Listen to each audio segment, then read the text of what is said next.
இன்று முதலமைச்சர் அவர்களால் தேசிய தகுதி மற்றும் நுழைவுத் தேர்வு குறித்து தமிழ்நாட்டுக்கு விலக்களிக்க வேண்டும் என்ற தீர்மானம். பொதுவாக இதற்கு முன்பு தமிழ்நாட்டில் நுழைவுத் தேர்வு இருந்தது. அன்று நுழைவுத் தேர்வு தமிழ்நாட்டில் அறிமுகப்படுத்தி நடத்திய நேரத்தில் அதை முதலில் எதிர்த்தது மட்டுமல்ல, அன்றைய முதலமைச்சராக இருந்த முத்தமிழரின் கலைஞரிடத்தில் இதே அவையில் முதலில் நான் தான் கோரிக்கை வைத்தேன். மாண்புமிகு முதலமைச்சர் அவர்களே, இது ஏழை மாணவர்களுக்கு மருத்துவ கல்வி உயர்கல்வி என்பது எட்டாக்கனியாக இருக்கிறது. இந்த நுழைவுத் தேர்வு நுழையா தேர்வாக அமைந்திருக்கிறது. ஆகவே இது கூடாது என்று முதலமைச்சரிடத்தில் கோரிக்கை வைத்து பேசினேன். அதற்கு பிறகு எல்லா அரசியல் கட்சிகளும் ஒன்றாக சேர்ந்து அதை ஆதரித்தார்கள். ஆதரித்ததன் அடிப்படையில் தமிழ்நாட்டில் இந்தியாவுக்கே வழிகாட்டியாக நுழைவுத் தேர்வு ரத்து செய்யப்பட்டது தமிழ்நாட்டில் தான். அது கலைஞர் அவர்கள் தான். அப்படி நுழைவுத் தேர்வின் மறுவடிவம் தான் இந்த நீட் தேர்வு. இது தகுதின்னு சொல்றாங்க. இந்த நுழைவுத் தேர்வு கூடாது என்று தமிழக அரசு கொண்டு வந்த நேரத்திலும் சரி, நடுவண் அரசு கொண்டு வந்த நேரத்திலும் சரி, அதை எதிர்த்து கடுமையாக போராடி வருவது பாட்டாளி மக்கள் கட்சி. குறிப்பாக சொல்ல வேண்டும் என்று சொன்னால் 12ஆம் வகுப்பு தேர்வு அரசு நடத்துகிறது. அப்படி 10ஆம் வகுப்பு தேர்வு 12ஆம் வகுப்பு தேர்வை அரசே நடத்திவிட்டு மீண்டும் இன்னொரு தேர்வு எதற்கு என்பதுதான் மிகப்பெரிய கேள்வி. அப்படி கேள்வியாக இருந்தாலும் கூட, மாநிலங்களுக்கு மாநிலங்கள் வேறுபாடாக இருந்தாலும் அது தமிழ்நாட்டுக்கு தேவை என்பது ஒட்டுமொத்த தமிழ்நாடு மக்களின் கருத்து, பாட்டாளி மக்கள் கட்சியின் கருத்து, முதலமைச்சர் அவருடைய தீர்மானம்.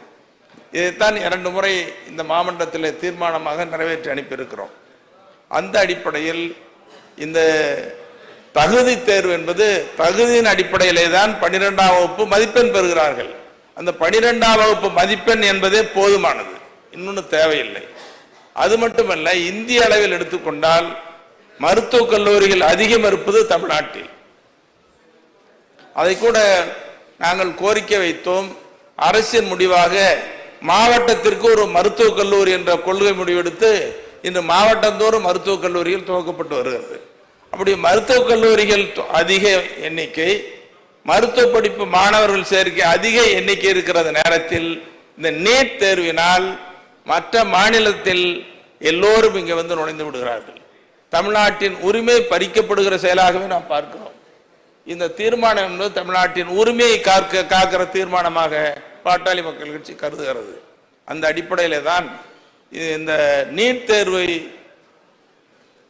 எழுதுவதற்கு இந்த ஏழை குடும்பத்து மாணவர்கள் நிலத்தை விற்று அல்லது நிலத்தின் மீது கடன் வாங்கி 12ஆம் வகுப்பு படித்துக்கொண்டே நீட் தேர்வுக்கு தயாரிப்பதற்காக மாணவர்களை சேர்க்கிறார்கள்.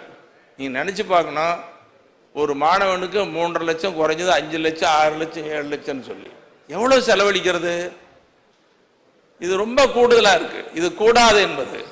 இதையெல்லாம் நீட் தேர்வில் எப்படியாவது தேர்ச்சி பெற வேண்டும் என்று முயற்சித்த மாணவர்கள் மாணவிகள் இயலாமையினால் தற்கொலை செய்யக்கூடிய சங்கடமும் பார்த்தோம். எத்தனை தற்கொலை சாவுகள் நமக்கு பாடம் கற்பித்திருக்கிறது ஆன காரணத்தினாலே. இப்படி இந்த நுழைவுத் தேர்வு என்பது நுழையாமல் இருப்பதற்கான ஒரு தேர்வாக பாட்டாளி மக்கள் கட்சி கருதுகிறது. இந்த தீர்மானம் தமிழ்நாட்டின் உரிமையை காக்கிற தீர்மானம்.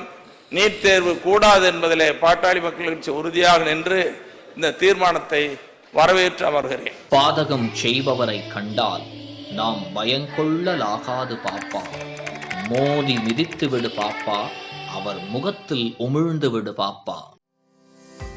அண்மை செய்திகளை உடனுக்குடன் தெரிந்து கொள்ள இணைந்திருங்கள் இயம்நாடு தொலைக்காட்சியுடன்.